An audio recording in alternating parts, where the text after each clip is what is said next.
Hey, welcome back to the Board Game Closet. My name's Jimmy. I'm Tim. I'm Rod. And today we're going to be taking a look at Shadows of Brimstone. This is put out by Flying Frog Productions, plays 1 to 4 people, between 90 and 180 minutes. This is a Western co-op horror dungeon crawl. Yeah, that's it, exactly. Shoot 'em up. Shoot 'em up, exactly. Roll some dice, roll a lot of dice game, make your way through this progressively changing scenario, fighting monsters. That's basically the idea. Yep. So let's take a look and see what you get in the box. Let's do.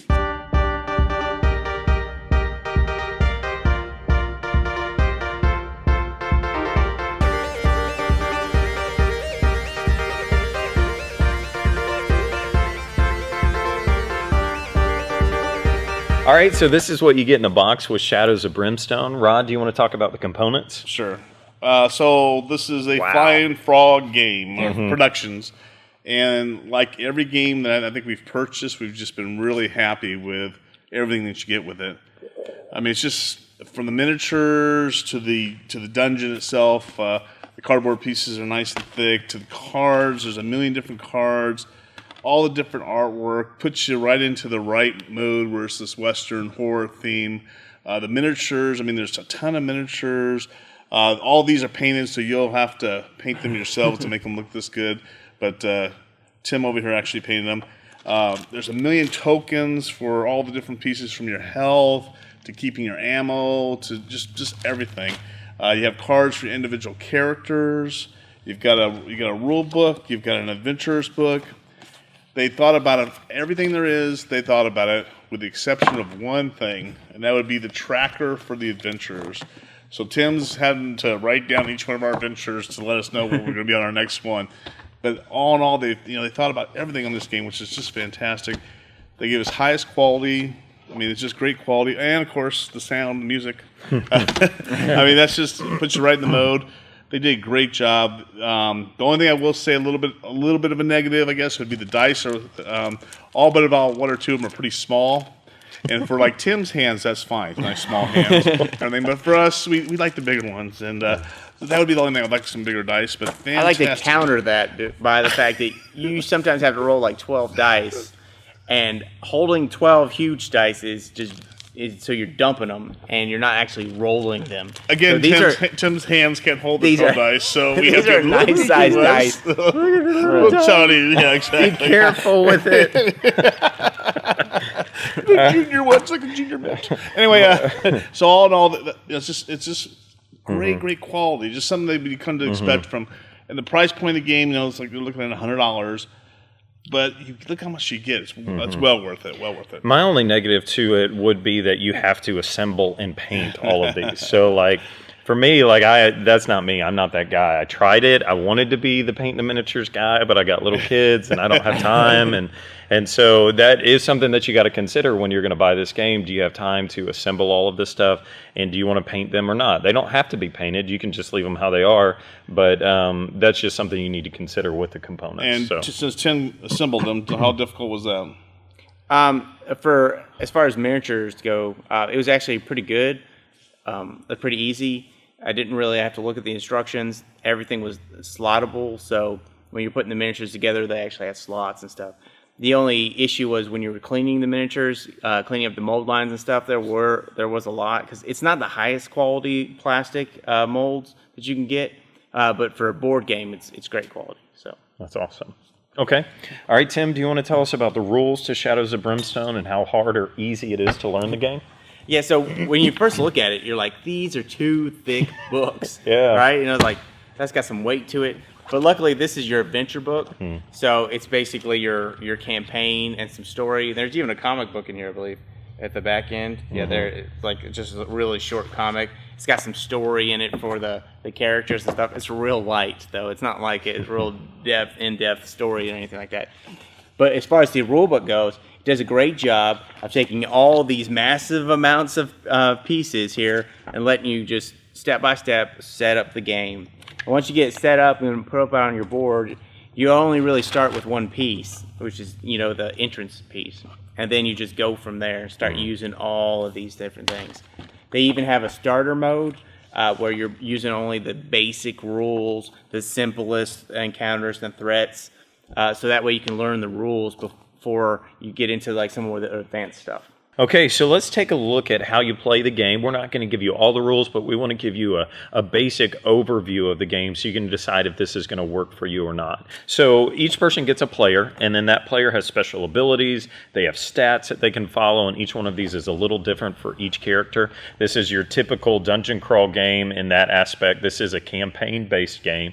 So you're going to be playing a setup scenario, and then it kind of evolves as it comes out. And the decks, the cards that are out here are what create the experience on that time. So it definitely lends itself to replayability because you can play a scenario, but then depending on which tiles come out or which monsters come out on that round, it could all be different. And so on your turn, you're going to do a couple things. So you're going to roll a die, and that's going to tell you how far you can move. And so then you're going to move, and then you can do a couple things. You can search in that area, or scavenge, I believe is the term. So you can scavenge in that area, or you can fight a monster if there's a monster there. And so that's basically what you're going to be doing is you're going to be going into a room, you're going to be looking around, you're going to be killing monsters that are there, and you're going to be, depending on the scenario, you're going to be looking for certain things. You're going to be trying to collect this dark stone, or you're going to be trying to find the end of a tunnel, or the end of this, what do you call these?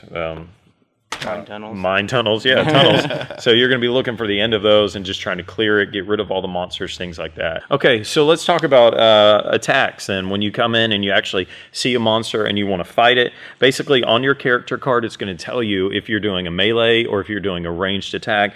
It's going to tell you how many shots or chances you get to hit that monster. So let's say that you've got 2 shots with your gun, your pistol. So you would roll the dice, and then you have a number on your card that tells you what number you have to roll to make a hit. So like on this instance, I rolled a 6 and a 5, so I hit on both of those.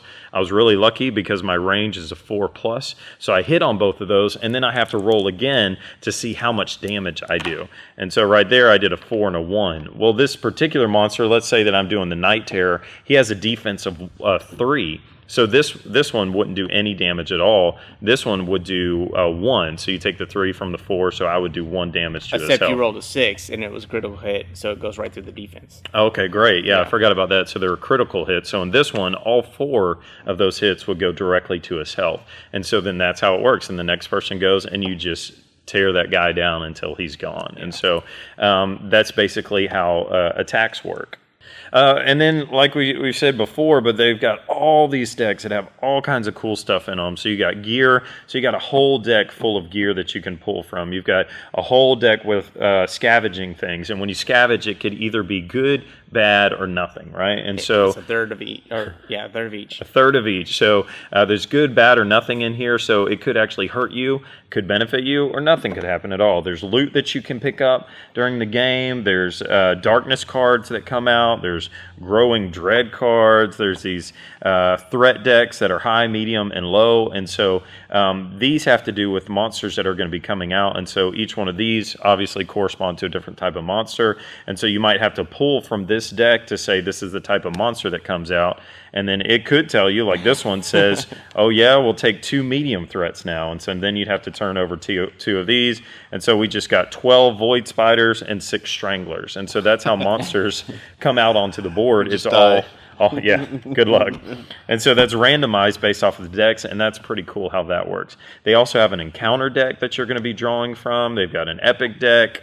I mean, there's just a map deck. There's just all kinds of stuff. All these decks that totally adds to this randomization of the game, and so you don't know.